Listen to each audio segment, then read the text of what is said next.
1920, Dennis Jeffries debuted what was arguably one of the most successful fairground rides in Europe. It was called the Waltzer, and it attempted to mimic the spinning movement of the famous waltz dance.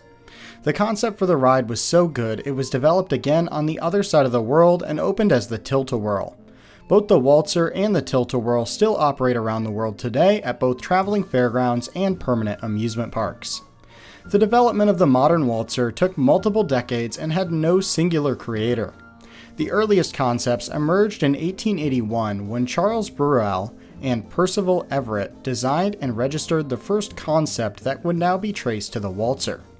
Their goal was to create a ride using a rotating circular platform arranged around an outer ring that imitated the movement found in a waltz. Nothing happened with this concept up until around 1920 when Dennis Jeffries debuted the first Waltzer ride in Cheshire. Jeffries used his nieces as the first ever riders for test riding. At the same time, Herbert and Thomas Jackson looked into perfecting the ride design with their newly found amusement park company. The brothers created the Waltzing Dolls ride, which was a simpler concept, and renamed their company to the Waltzo Company, with the intentions to manufacture this new ride design. Jackson's Waltzer would inspire yet another ride model made by Charles Thurston and R.J. Lincoln, which debuted in 1933. Lincoln's company produced 13 Waltzers in the following years. Parallelly, in the United States, Herbert Sellner introduced the Tilt-A-Whirl at the 1926 Minnesota State Fair. The Tilt-A-Whirl was an instant success, and Sellner immediately received too many orders to keep up with.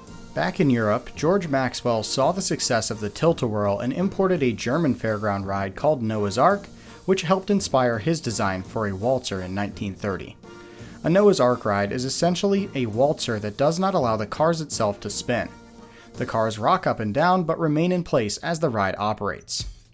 At the time, it was a new type of ride, but the design became significantly more popular when Maxwell modified the ride vehicles to spin and transformed the ride into what we would now know as a modern waltzer. Maxwell sold 52 of these rides, which is more than any other manufacturer to this day. It was not until 1949 when the Jackson brothers produced their first installation, but at this point other manufacturers had produced and perfected their own original design.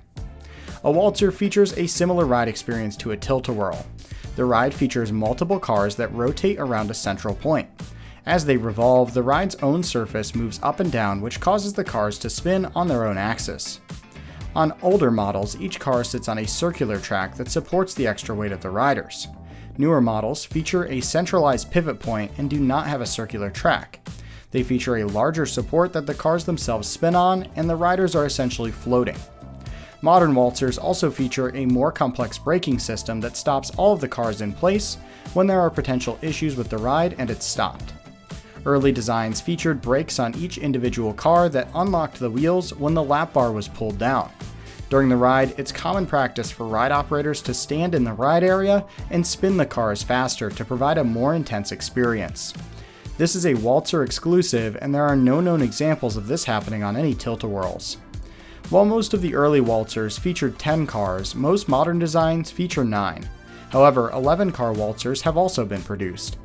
Waltzers also used to have a gangway where the next group of riders could wait, but this seems to no longer be permitted at British fairs due to safety reasons. Waltzers are popular traveling fair rides and are less common at permanent theme parks.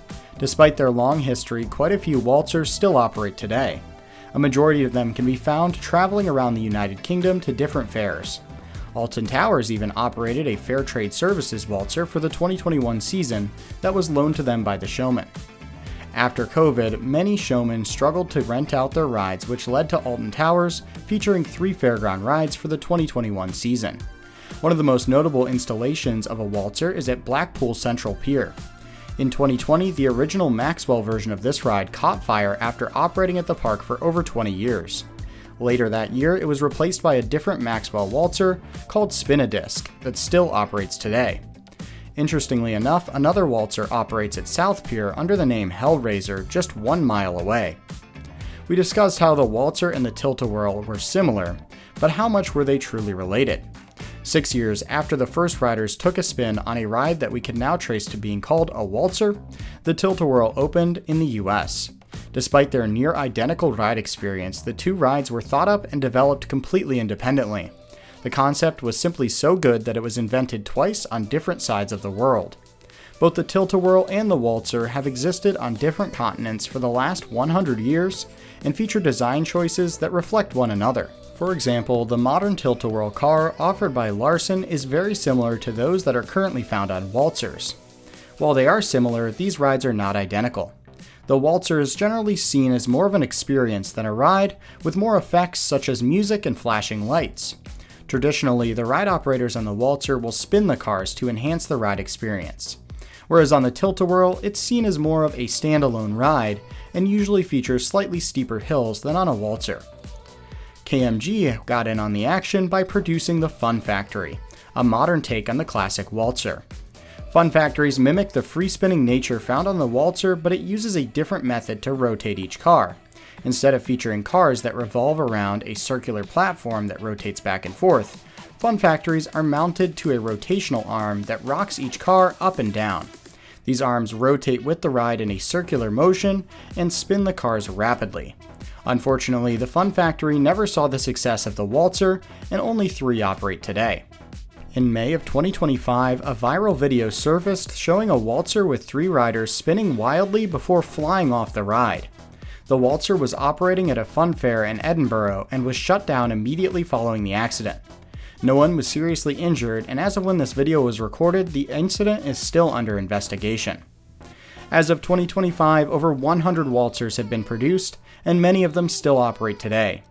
Fairtrade Services still manufactures Waltzers, and their most recent installation opened in 2021 under showman David Taylor. Laken produced their last Waltzer in 1947 and closed down in 1952. Maxwell, who is probably the largest Waltzer manufacturer, produced their final machine in 1983 before ending business that same year. Jackson produced their final Waltzer in 1989 before closing down in 1992. The Waltzer remains a popular and classic fairground ride in the UK especially. Their creative design has stood the test of time, and few rides have remained as unmodified and mass-produced as the Waltzer. Have you had the chance to ride a Waltzer? If so, what did you think? Is it better than a Tilt-A-Whirl? Let me know in the comments below. As always, if you'd like access to all remaining episodes of Flat Ride Friday Season 2 without having to wait, you can become a channel member and start binging them now. If not, no pressure. The next episode will be out next week. Thanks for watching, and we'll see you next time.